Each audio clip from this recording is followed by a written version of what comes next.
There are several exits on this aircraft in the event of an emergency. At this time, please fasten your seatbelts, as we are...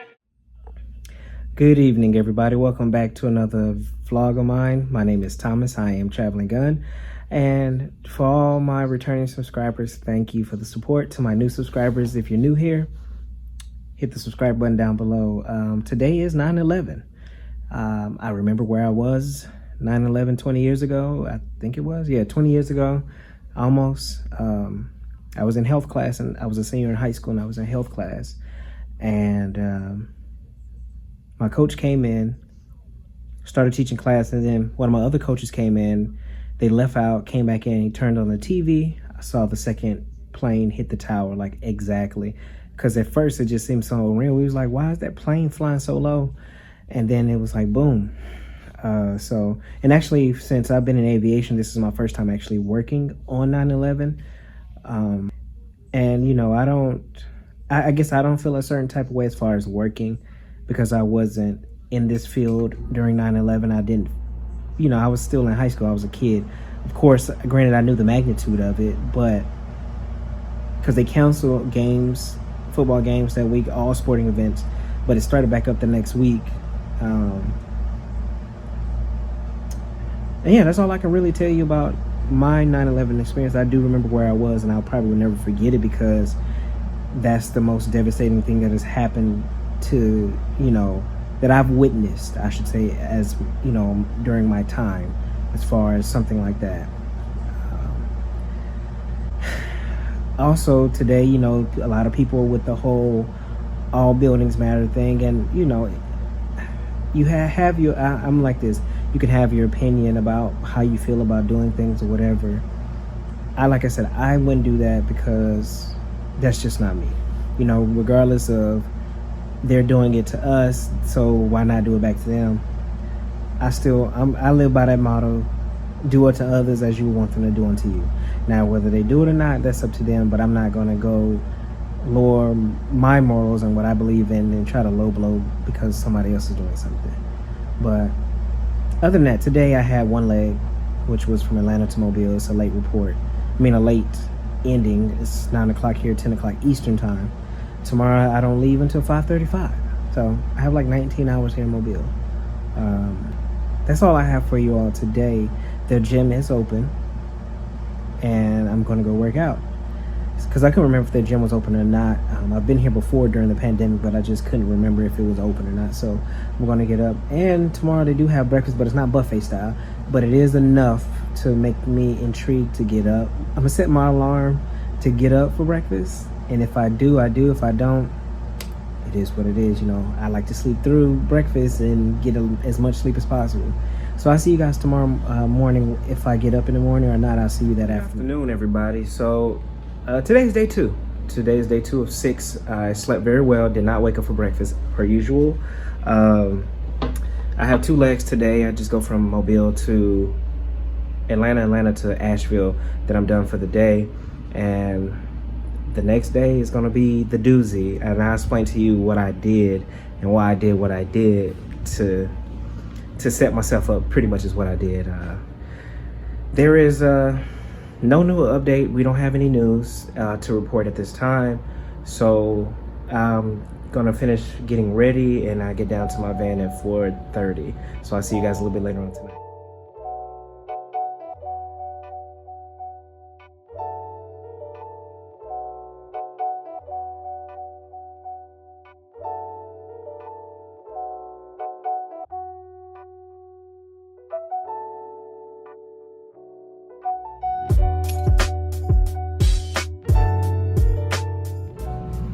Good evening, everybody. So I've made it to my hotel room here in Asheville, and it is 11:30. The gym closes at 11, so I have to wake up in the morning if I want to work out, because tomorrow I'm staying in Knoxville, and Knoxville gym definitely isn't open and they don't have anything in it. So I'm gonna have to get up earlier in the morning, because I have an early report time, which my van time is at 11:50 a.m. On today's flight, I had a passenger who did not want to wear the mask. Well, I wouldn't say didn't want to. It wasn't like blatantly. They just kind of slick did it. So for me, I give people that one courtesy. Hey, put your mask on, because you probably was eating something and then you forgot, because that's happened to me before. So I give you the one courtesy. That's just for me. That doesn't count. That's just a hey, put your mask on as a reminder. But this passenger, she was a non-rev, which is a non-revenue passenger, someone with past rider privileges from an employee of the airlines. And the second time we were coming through, she just didn't have it on. She kind of had it like hanging off after I told her, gave her the one courtesy. I said, hey, could you put your mask on? So that's her one. Then we're in flight. And mind you, this is a 51-minute flight, and that's it. 51 minutes from Mobile to Atlanta. She was asleep, but she had her mask completely off, wasn't even hanging on. It was folded up in her hand. So my flying partner was like, should I wake her? I was like, yeah, I would wake her. Usually I wouldn't. If you have it on and let's just say it slipped down, I wouldn't bother nobody about that. But she had it clearly off. And then we were getting ready to land. The wheels have dropped. This same non-rev passenger wakes up and decides to want to go to the bathroom.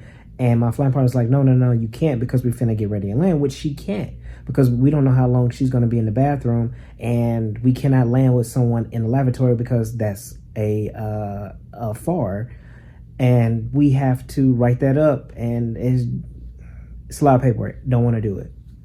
So, and my flying partner was going to write in a flight incident report on her, and I was trying to talk her out of it because I don't want to see anybody lose their privileges over, something. She clearly, the non-rev we had the issue with, she wasn't the employee. She was just the past rider of the employee. And I don't want to see anybody lose their privileges. So I tried to talk her out of it, but I think she's going to file a flight incident report. And it is what it is. It's out of my hands. I tried. Just follow the rules. Simple as that. If I can wear this mask 12 hours a day, 10 to 12 hours a day, 51 minutes is not a long time. But other than that, that is all that I have for you all today. Tomorrow's another 2-leg day for me. I get done a little bit earlier, but that's because my report times are going to get a lot earlier as I get into the rest of the 3 days. I think tomorrow's halfway mark, so 3 days of 6. So I'll see you guys a little bit later on tomorrow morning, whenever. Good morning, everybody. Today is day 3 of 6 for me. It is still morning time. My van is in about 20 minutes at 11:50. I have 2 legs today. I did get up and work out. I did my workout today for about an hour. And I am seeing results because my uniform is starting to get bigger. So once my vacation hits at the end of the month, I'm gonna take it to the cleaners to get it altered, because the place where we buy our uniforms from, being that our main line changed uniforms, they stopped making the current uniforms that I have. So they're very limited in size. So even if I was to buy new pants, I still would have to go get it altered anyways, because they don't have my size or the size that I'm in now. So I'd rather just go get it altered. Besides, we get reimbursed for alterations because if it's something big, so all I have to do is just turn in my receipt and they reimburse us for it.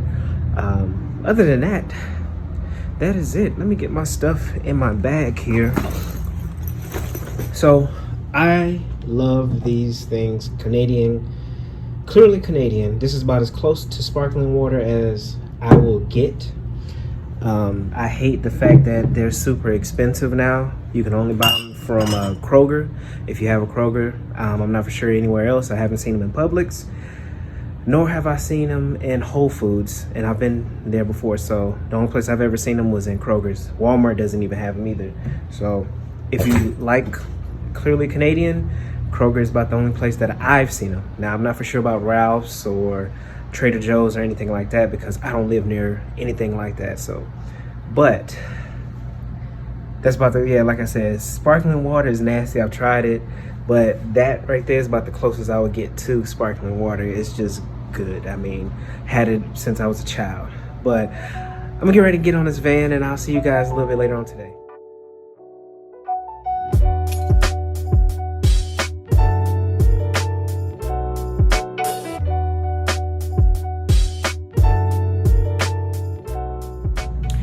So I have made it to my room here in Knoxville, and Today was pretty easy until this actual last leg.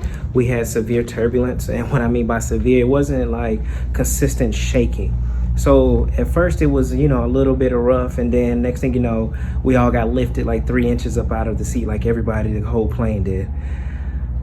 I guess because the thunderstorms in the area or whatnot.